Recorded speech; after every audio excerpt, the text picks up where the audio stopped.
11 सितंबर रविवार को रेडियो जनखबर के 9वें अंक में आपका स्वागत है। पहले सुर्खियां। झारखंड में जादू टोना करने के संदेह में 3 महिलाओं की हत्या, 8 गिरफ्तार। बलात्कार की शिकायत दर्ज कराने थाने गई दलित लड़की को थाने में बयान बदलवाने के दबाव में पीटा, 3 पुलिसकर्मी निलंबित। मानव विकास सूचकांक में भारत श्रीलंका, चीन, भूटान और बांग्लादेश से पिछड़ा। सुप्रीम कोर्ट का बंधुआ मजदूरों को बंधुआ मानने से इनकार, मानवाधिकार कार्यकर्ताओं ने जताया विरोध। कांग्रेस की भारत जोड़ो यात्रा शुरू, राहुल गांधी ने कहा नफरत और बांटने वाली राजनीति को रोकना जरूरी। 2 साल बाद हाथरस मामले में पत्रकार सिद्दीक कप्पन को जमानत, कोर्ट ने पूछा बलात्कार पीड़िता के लिए न्याय मांगना गुनाह कैसे। अब खबरें विस्तार से। समाज में जादू टोना जैसे अंधविश्वास के चलते महिलाओं की हत्या का सिलसिला रुकता नहीं दिख रहा है।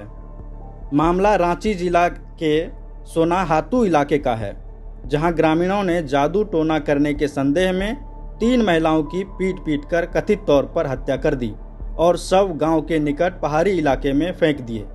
इस मामले में एक महिला के पति और बेटे सहित 13 लोगों के खिलाफ मामला दर्ज किया गया है। उल्लेखनीय है कि समाज में महिलाओं पर जादू टोने या डायन होने के आरोप लगाकर उनकी हत्या या उनके साथ हिंसा के मामले लगातार सामने आते रहे हैं। वहीं मध्य प्रदेश के छतरपुर शहर में 13 वर्षीय दलित लड़की की मां ने आरोप लगाया है कि वे 30 अगस्त को बलात्कार की शिकायत दर्ज कराने थाने गए थे, लेकिन 2 पुलिसकर्मियों ने बेटी पर बयान बदलने का दबाव बनाया और उसे पीटने के साथ पूरी रात थाने में रखा। पुलिस के एक वरिष्ठ अधिकारी ने बताया कि 30 अगस्त को हुई इस कथित घटना के सिलसिले में 7 सितंबर को 3 पुलिसकर्मियों को निलंबित कर दिया गया है। मगर सवाल यही है, क्या पुलिस बलात्कार पीड़ितों के प्रति अपना रवैया बदल रही है या नहीं।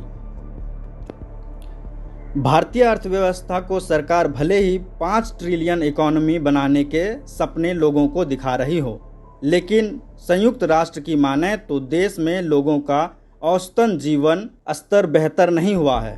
संयुक्त राष्ट्र विकास कार्यक्रम ने 191 देशों के सर्वेक्षण के आधार पर मानव विकास सूचकांक जारी किया, जिसमें जीवन स्तर निकालने के लिए गरीबी, साक्षरता और लिंग आधारित मानकों को आधार बनाया जाता है। रिपोर्ट से पता चलता है कि भारत शिक्षा, स्वास्थ्य, गरीबी, ऊंच नीच के मामले में चीन, श्रीलंका, बांग्लादेश और भूटान से भी पीछे है। ऐसे में केंद्र सरकार के देश विकास कर रहा है के दावों पर सवाल उठता है।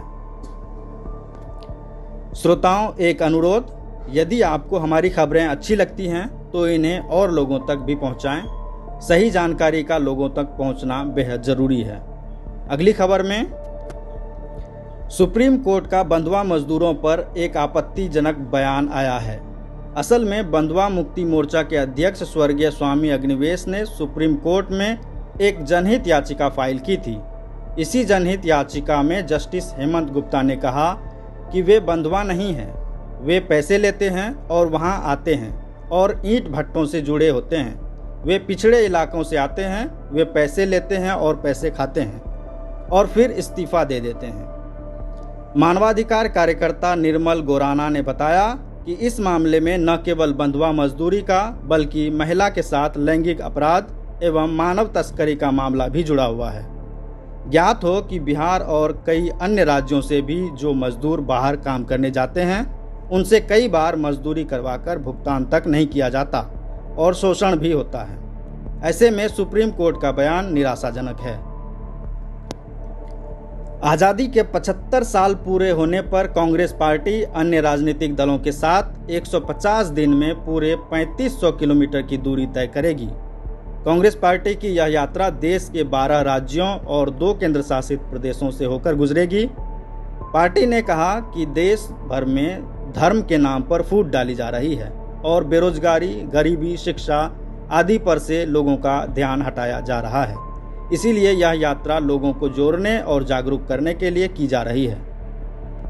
वहीं अभिव्यक्ति की स्वतंत्रता की दुहाई देते हुए सुप्रीम कोर्ट ने शुक्रवार को कप्पन की जमानत मंजूर कर दी है। उत्तर प्रदेश पुलिस ने कप्पन को हाथरस में दलित युवती से रेप की खबर के कवरेज के लिए जाते वक्त गिरफ्तार किया था। उन पर यूएपीए की धाराएं लगाई गई थी। यूपी पुलिस का आरोप था कि कप्पन घटना के बहाने हिंसा भड़काने की कोशिश कर रहे थे।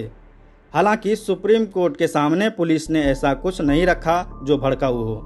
कोर्ट ने कहा कि पैम्फलेट में हाथरस गैंगरेप पीड़िता के लिए न्याय की बात भी की गई है और न्याय के लिए लड़ना अपराध नहीं हो सकता। इसी के साथ इस अंक के समाचार समाप्त। अगले अंक के समाचार के लिए मिलेंगे बुधवार को।